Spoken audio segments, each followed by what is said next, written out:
Bom dia, que Deus te abençoe.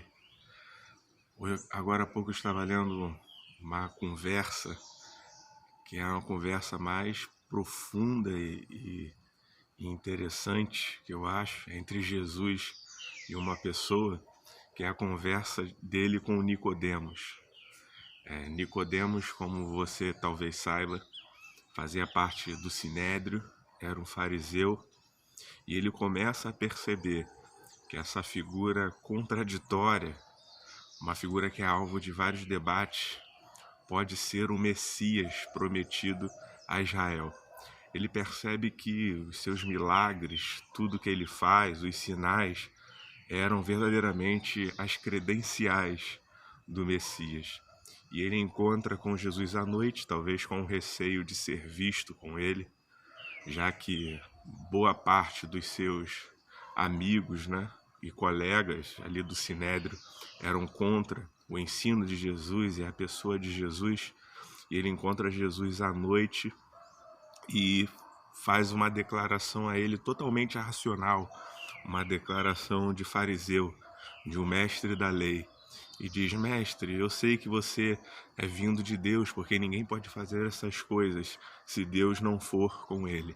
Mas o interessante é a resposta de Jesus a Nicodemos. E ele diz o seguinte: necessário vos é nascer de novo. Interessante que Nicodemos vai todo racional a ele, percebendo: olha, se 1 mais 1 é 2, então 2 mais 2 é 4. E Jesus vem com a resposta: laranja, limão, banana. Ou seja, nada a ver. Mas esse texto vem nos mostrar que não tem como encaixar Jesus numa racionalidade.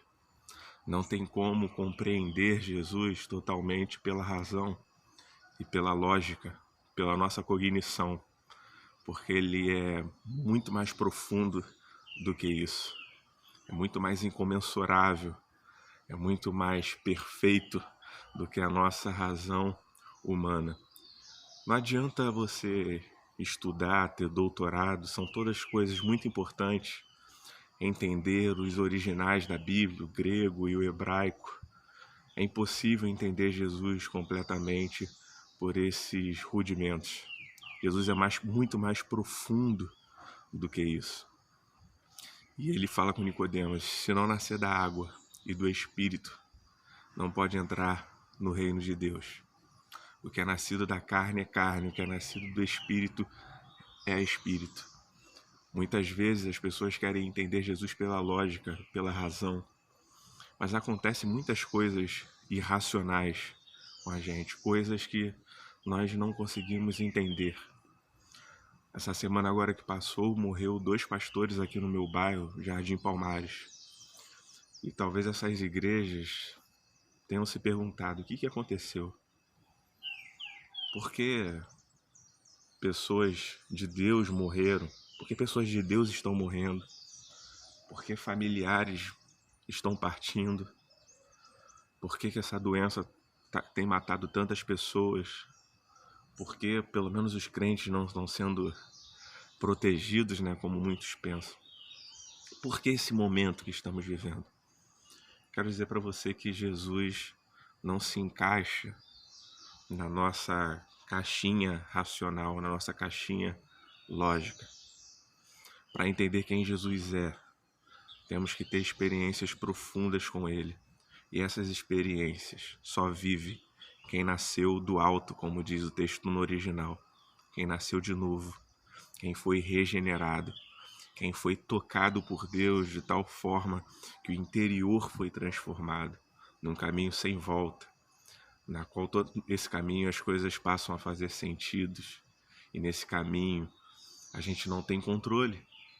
O próprio Jesus fala para Nicodemos: aquele que nasceu de novo é como o vento sopra aonde quer, nós não sabemos para onde ele vai ou de onde ele veio. Assim é todo aquele que nasceu do Espírito. Eu quero dizer para você que nós não temos mais controle da nossa vida. E esse momento de pandemia veio nos ensinar isso. Quantos planos fizemos? Eu me lembro que no início do ano planejamos a agenda da igreja e falamos: olha, nós vamos fazer isso, aquilo, em tal data. Mas Deus veio nos mostrar que nós não temos o controle da situação, que Ele tem o controle de tudo, que Ele nos fez parar e refletir sobre a nossa vida. E quem é nascido do Espírito está entendendo isso. Que você possa confiar em Deus. Confie em Deus. Ontem à noite houve uma grande tempestade aqui. Ventos fortíssimos. Chegou até a entrar água na minha casa. O vento é incontrolável. Não tem como deter o vento. Assim também são os propósitos de Deus. Não tem como ser freados. Quando Ele decreta, acontece. Que você possa confiar em Deus e se render. Aquele que é nascido do Espírito não resiste. Ele se entrega. Deixa ser guiado pelo vento, assim como um barco à vela. Que você possa ser guiado pelo vento do Espírito Santo. Que Ele possa conduzir a sua vida. E que você possa realmente nascer de novo. Regeneração nós chamamos ao toque que Deus dá em nós, que transforma algo muito profundo no âmago do nosso ser. Uma inclinação que antes só tínhamos para o pecado e para as coisas ruins. Passamos agora a ser inclinados para os propósitos de Deus. Que você nasça de novo. É impossível compreender Deus somente pela razão. É impossível compreender Jesus só pela lógica. Deus quer te levar muito mais profundo. Ele quer te levar a águas profundas para que você entenda de fato quem Ele é. E só é possível entendê-lo pelo Espírito. Venha para a luz. Jesus fala isso também para Nicodemos. É impossível entender Jesus vivendo nas trevas. Vivendo nas trevas. Nicodemos, num simbolismo grande, né? Procura Jesus à noite. Mas só é possível entender Jesus saindo das trevas, e Ele é a luz do mundo. Haverá um julgamento sobre essa nação, e Jesus diz que o julgamento é esse, que a luz veio ao mundo, e os homens amaram mais as trevas do que a luz, porque suas obras eram más. Isso é muito forte. Venha para a luz, faça as suas obras em Deus, confesse seus pecados diante do Senhor, diante da luz. Porque quando a luz do mundo se manifestar com grande poder e grande glória, você estará protegido em Deus e não haverá condenação para a sua vida, porque você nasceu de novo e você vive na luz. Que Deus te abençoe nessa manhã.